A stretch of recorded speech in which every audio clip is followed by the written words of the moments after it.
Mungkin kalian pernah mendengar pertanyaan, mengapa banyak orang Indonesia yang benci dengan Avenged Sevenfold, padahal orang Barat jauh lebih benci dengan Limp Bizkit dan Nickelback, yang mana di Indonesia dianggap biasa saja? Tapi tunggu dulu, kata siapa hatersnya S7X di Indonesia tidak membenci Limp Bizkit dan Nickelback? Oh iya, jangan lupakan juga band Creed, sempat memegang urutan nomor 1 band yang paling dibenci, terutama oleh pembaca majalah Rolling Stone era 90-an, yang dimana dituntut penggemarnya sendiri setelah show yang buruk di Chicago di tahun 2003, sebelum akhirnya bubar dan posisi mereka diambil alih oleh Nickelback. Oke, back to the topic. Saya rasa masyarakat Indo nggak sepenuhnya benci dengan S7X. Malah dulu pasti banyak yang suka dengerin lagu-lagu mereka saat Waking the Fallen, apalagi ketika Mad Shadows masih suka nge-growl. Lalu, kira-kira dari sisi mana S7X sempat dibenci, atau paling tidak dianggap mengecewakan? Yuk, langsung saja kita gaskan!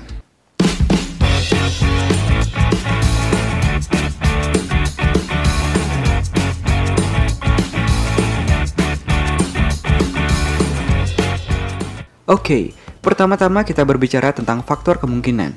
Mungkin haters mulai bermunculan ketika single Dear God mulai diluncurkan. Biasalah, pendengar musik di negara plus 62 ini secara mainstream menyukai lagu yang mendayu-dayu tersebut. Meskipun jika dilihat secara genre band, S7X lebih ke arah musik keras. Padahal lagu Dear God kurang populer di negara asalnya. Begitu juga dengan para fans lama mereka yang menyukai single seperti Unholy Confession atau Second Heartbeat. Sejadi-jadinya lah mereka mulai merasa, apa-apaan ini?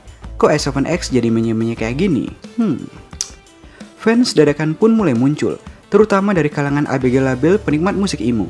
Beberapa dari mereka terlalu fanatik, sampai terlalu mengagungkan bahwa lagu-lagu S7X lebih istimewa dari band metal yang lain. Apalagi pada masa itu, mulai bermunculan band-band metal dengan sound yang hampir serupa. Lagu Dear God yang diputar berulang-ulang, fans dadakan yang toxic, plus terlalu seringnya album keempat self-title atau Deathbed atau White Album mereka yang acap kali dimainkan di warnet, distro sampai ke tukang kebab dan tukang pentol. Kadang ada tuh tulisan joke Avenged Sepentol. Membuat beberapa metalhead jadi gerah, sama halnya ketika Limp Bizkit pertama kali jadi band mainstream. Dari sini mulai bermunculan haters S7X, tapi agak telat ya, karena di negara Paman Sam yang namanya haters mereka sudah muncul duluan saat album keempat diluncurkan dengan alasan yang hampir mirip dengan di Indonesia, yakni penampilan mereka mirip dengan penampilan band emo, dan kita tahu bagaimana pandangan anak metal di negeri Paman Sam terhadap anak emo.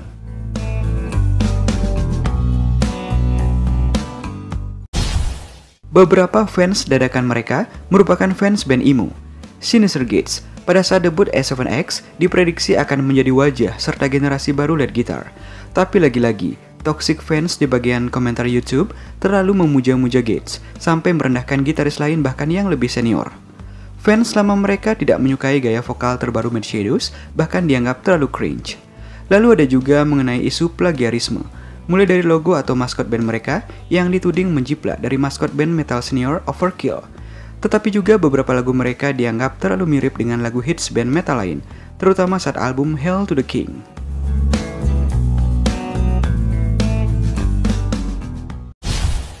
Awalnya, mereka dianggap sebagai salah satu band metalcore, tapi saat album keempat diluncurkan, beberapa pihak malah meragukan, sebenarnya mereka band metal, atau emo, atau rock. Lalu juga timbul pertanyaan, apakah band metal tidak boleh memainkan lagu slow atau galau? Ya, tentu saja boleh. Tapi harus berbanding lurus dengan lirik dan image personal band. Coba lihat beberapa band aliran do metal, seperti Katatonia, band asal Swedia yang dibentuk di Stockholm di tahun 1991. Lagu-lagu mereka rata-rata slow, galau dan membuat kita jadi ingin meringkuk di pojokan kamar sambil garuk-garuk tembok.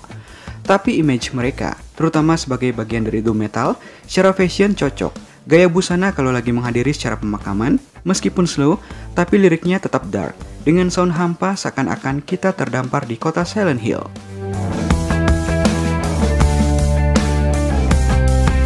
Jangan lupakan juga band HIM, band rock gotik Finlandia dari Helsinki, yang memproklamirkan diri mereka sebagai love metal, tapi mereka konsisten membawakan lagu slow metal, dengan lirik cinta-cintaan antara manusia versus mayat, versus vampire, dengan alunan musik serta fashion ala gelap-gelapan.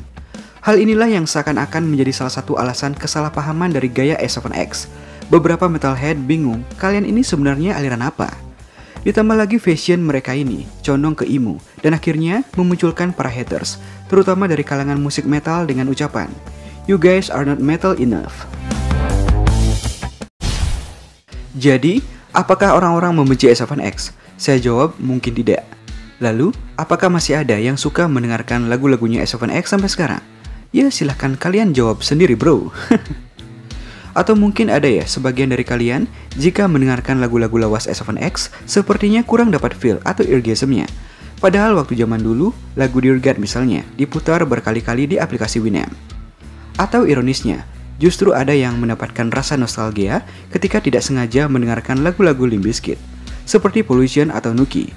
Bahkan single lawas band Creed seperti One, dulu ada ya yang mengira ini lagunya Pearl Jam.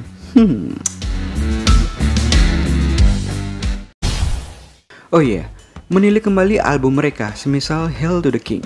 Bisa dibilang, ini adalah sebuah album yang komposisi musiknya lebih sederhana, tentu tidak segarang album sebelumnya. Bagi saya, album ini adalah seperti Black Albumnya Avenged Sevenfold. Coba dengar intro Shepherd of Fire.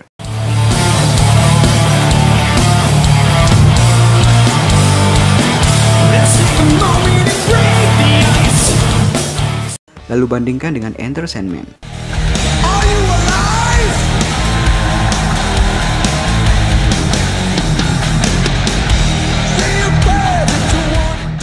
Konsep heavy metalnya lebih kental, dan menurut sebagian spekulasi, mereka mungkin terinspirasi dari Black Albumnya Metallica. Mungkin dari kalian yang waktu itu salah satu orang yang paling menunggu kedatangan album ini cukup kecewa, juga ketika mendengarnya pertama kali. Karena ternyata musiknya nggak garang lagi, malah simple. Tapi setelahnya saya berpikir bahwa band ini sedang bereksperimen dan bereksplorasi dengan album baru mereka. Ya ini wajar lah dan luar biasa. Dan setelahnya, apakah kalian nih guys mengikuti perkembangan album mereka setelahnya? Komen ya. Dan juga satu album lagi yakni The Stage. Di album ini musik mereka lebih eksperimental dan heterogen. Gepukan drum Brooks Wackerman juga bagus dengan sound drumnya crunchy. Vokal Shadow sepertinya masih aman main di drop D. Bahkan terkesan kualitas vokalnya masih bagus dan konsisten.